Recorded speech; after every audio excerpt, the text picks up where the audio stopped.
vatanning ustidan kuladi. Mana o'qlov, aldov, hiyla hammasi ichiga joylashib olgan.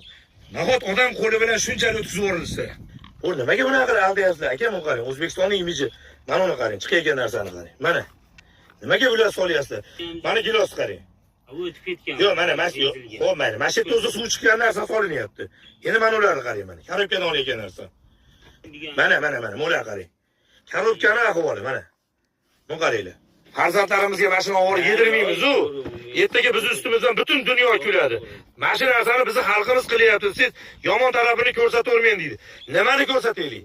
Ha, o'qilas mana ichidan chiqyapti. Trevasi mana, tayi mana ahvoli chiqyapti. Mana ko'ringlar, o'zlaring baho beringlar. Biz atay dor qilyapmizmi-ki mana? Tayi bilan tevasi to'g'ri kelmayapti. Nimaga bunaqa mashinnilik bor? Nimaga biz xalqimizga ham chet davlatlarda ham aldayapmiz? Mana taydan chiqqan o'qlangan mahsulot. Sharmanda biz. Butun dunyoda sharmanda bo'lyapmiz, ashab.